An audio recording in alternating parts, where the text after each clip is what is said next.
Bom, dando continuidade, então, ao que a gente viu na aula passada, né, que a gente, então, foi introduzida a polinômio de Dirichlet-Kister e começamos a entender como que essa descrição de fases é feita, né, dentro da base de dados do CALFAD.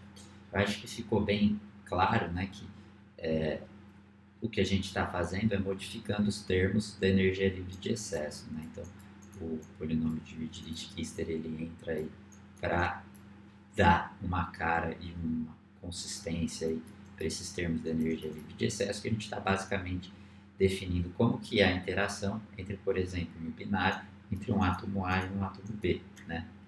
Então, essa interação é regular, ela é subregular, como que ela varia com a temperatura. A gente está dando esses termos aí para essas interações, certo? Então, vocês vão ver que agora, para a gente estender isso para fases ternárias, a gente vai ter vai ser exatamente a mesma coisa com um pouquinho de expansão aí, né? E entender isso vai ajudar a gente a entender a parte mais fundamental do método CALFAD e por que ele é tão importante hoje, por que ele é tão poderoso, tá? Entender isso que a gente vai ver nessa aula. Então, o que a gente tem que adicionar quando a gente está pensando em fases ternárias?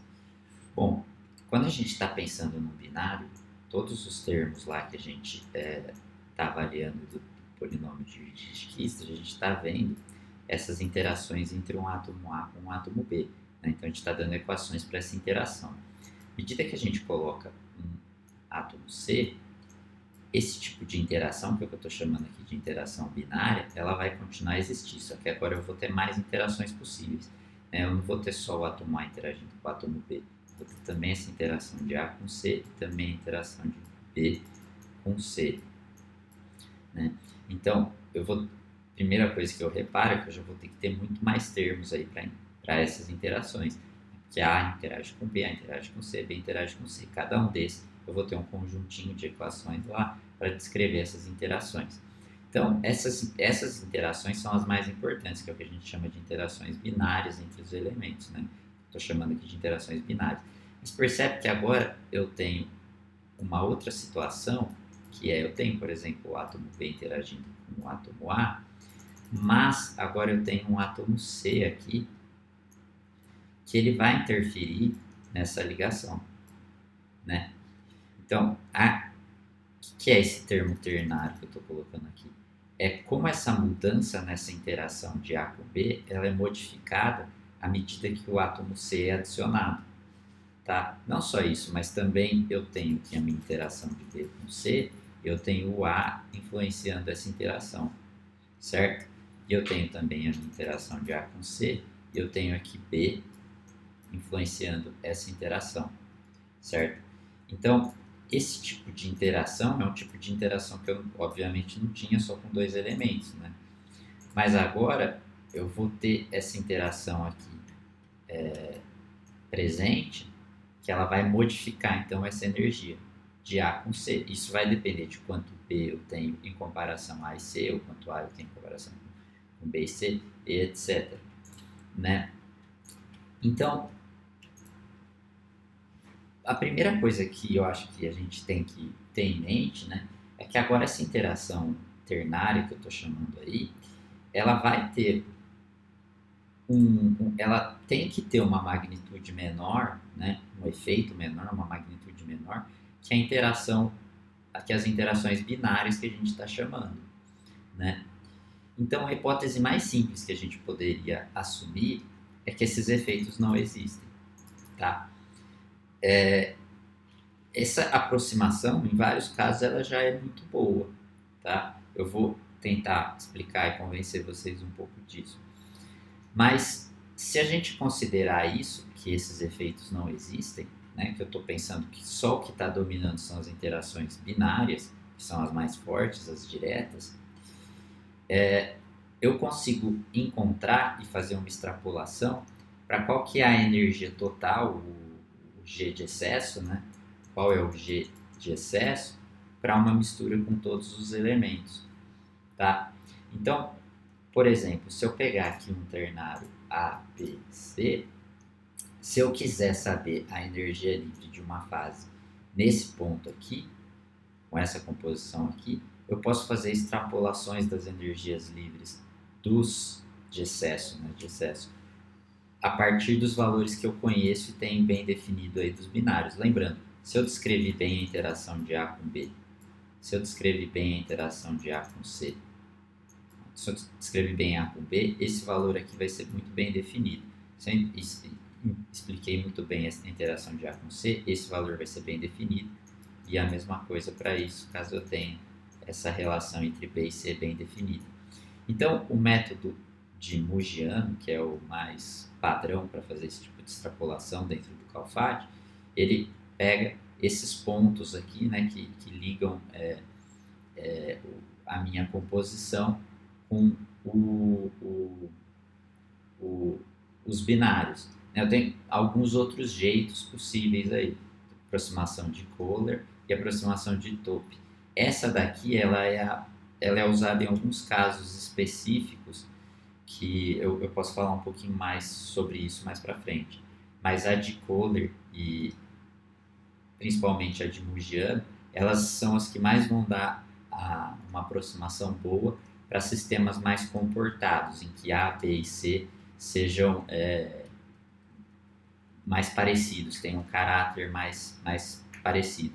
Tá? Isso daqui, esse tipo de aproximação aqui, ela daria quando um dos elementos, nesse caso A, ele tem um caráter muito diferente de B e C, né? Então, eu usaria aqui uma regra diferente para definir onde eu quero B, onde eu quero C, e tirar com isso essa aproximação. Então, matematicamente, a aproximação de Muggiano, a gente consegue traduzir ela de uma forma bem simples no nosso polinômio de Dirichlet-Kister. Então, esse aqui é o polinômio que a gente está acostumado, e a hora que a gente coloca essa aproximação do Muggiano para chegar em sistemas com mais elementos, é só a gente adicionar uma somatória a mais aqui, tá? Então, isso significa que para um ternário ABC, se eu tiver, percebe que esse aqui é o polinômio de Dirichlet que a gente tinha, que então aqui são as interações entre A e B, por exemplo, ou A e C, né? Eu acho que fica mais fácil olhar essa última linha aqui, que mostra pra gente como que ficaria esses cálculos. Então percebe, essa primeira linha aqui era o que eu tinha da binária, de A com B.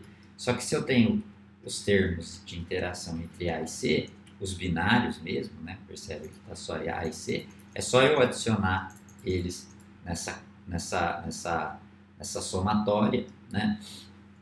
E com isso eu vou ter o termo de energia livre de excesso, né? Então, como que eu chego aí, então, numa descrição mais completa para agora uma fase ternária? Então, percebe que agora eu estou falando, por exemplo, alumínio, cobre e cromo. Então, como que isso aqui está dentro da base de dados? Né? A gente viu até o fim da aula passada, a gente viu essa parte, né, que a gente colocou os termos de referência do alumínio e do cobre, e a gente deu os termos de interação alumínio e cobre. Então tá lá, alumínio e cobre, polinômio de Dirichlet-Kister, termo de ordem 0, termo de ordem 1, termo de ordem 2. Isso aqui foi o que a gente viu na aula passada. Agora, se eu quero colocar o cromo, eu primeiro coloco o termo de referência, percebe que nesse caso o cromo não é CFC, então eu tenho que colocar essa adição aqui, né, para o estado de referência, porque o estado de referência não é CFC, mas depois eu acrescento também os parâmetros de interação binária entre alumínio e cobre e o parâmetro de interação binária entre cromo e cobre, tá? Então, só de eu colocar esses termos binários, né, resumindo essa ideia, só de eu colocar esses termos binários, o Thermocalc ou CALFAD ou o Pandat ou qualquer software CALFAD, o que ele vai fazer ele vai chegar nesse termo de excesso através dessa extrapolação, né, na maioria dos casos, padrão, que é a de Muggiano, tá? Que é isso que eu tentei mostrar aqui, né? Então, todo esse conjunto aqui é só para as fases alumínio e cobre, né? Só para a fase CFC com esses 3 elementos. Logicamente, se a gente colocar aí mais elementos, outra fase vai ter uma outra descrição tão grande quanto ou maior que essa, né? E se eu não quiser, se eu não ficar satisfeito com aquela aproximação inicial que eu falei, que é assumir que, por exemplo, quando eu tenho cromo, se eu quiser colocar esse termo ternário, né, qual que é o efeito do cromo em modificar as ligações, as energias de interação entre alumínio e cobre? Bom, isso é eu simplesmente adicionar um termo a mais, que seria esses termos ternários, né? Então, até onde a gente tinha visto nos slides passados era isso aqui. E se eu quiser agora colocar esse termo ternário, também o método Calfati dá um jeito bem simples de fazer isso. É só falar, bom, qual que é esse termo? E ele entra na equação dessa forma aqui, tá? Então, se vocês olharem na base de dados COST,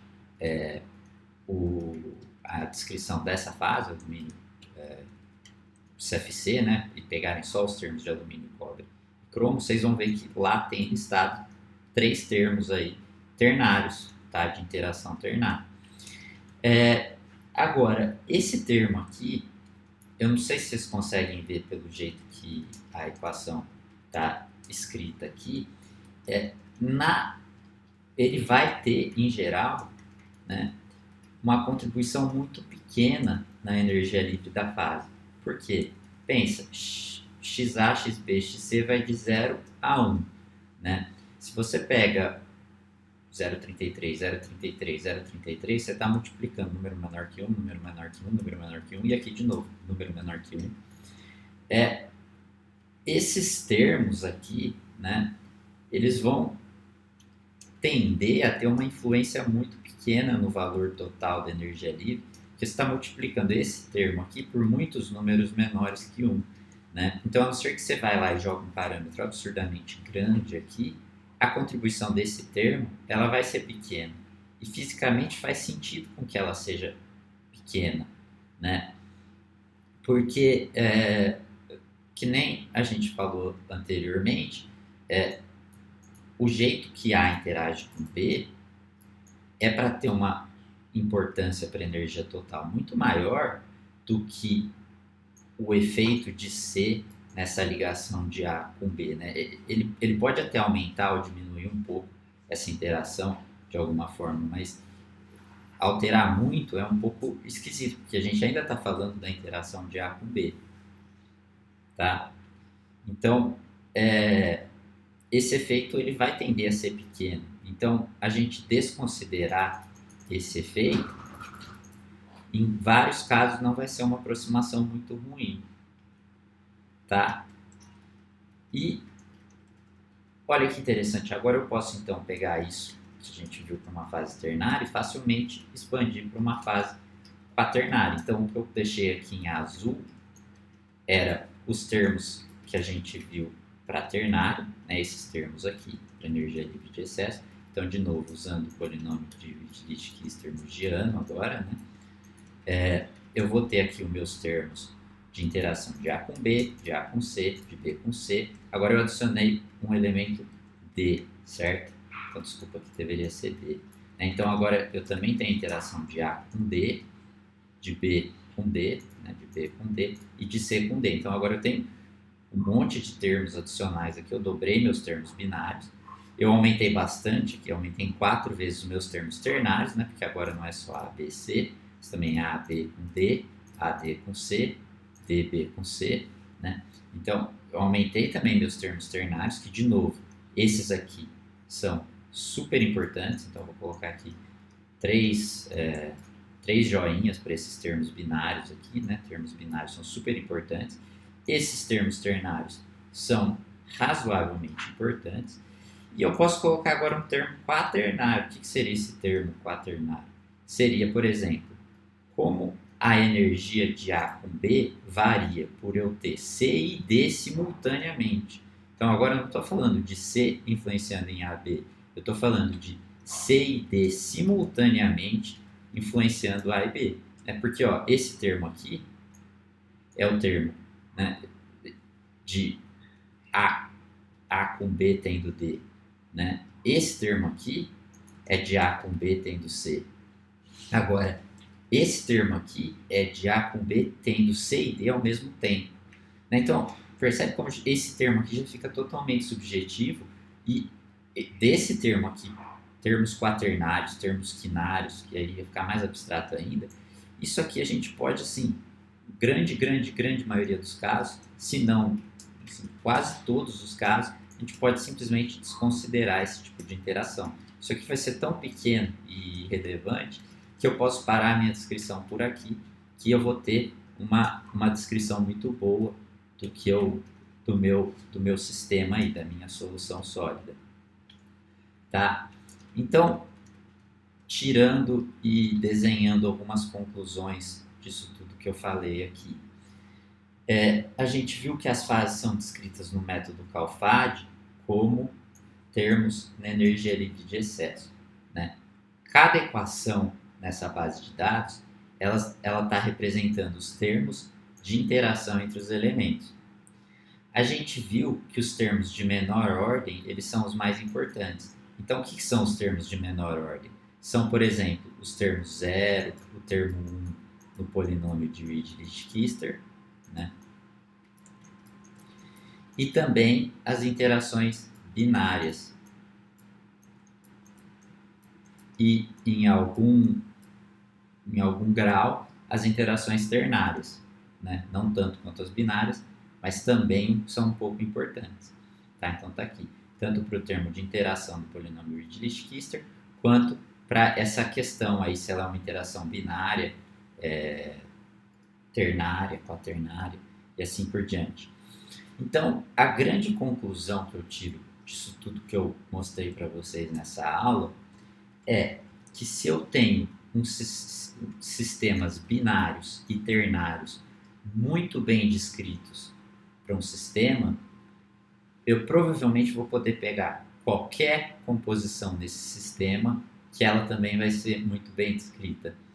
Então, por exemplo, se eu pego um sistema com 10 elementos diferentes e eu tenho para esses 10 elementos todas as descrições entre os binários e os ternários de combinações desses 10 elementos, por mais que eu tenha 0 descrições de quaternários nesse sistema, ou de quinários, ou seja lá o que for, de diagramas de ordem superior, é muito provável que se eu for fazer um cálculo usando esses 10 elementos, né, então eu estou usando os 10 elementos, é muito provável que ele seja preciso.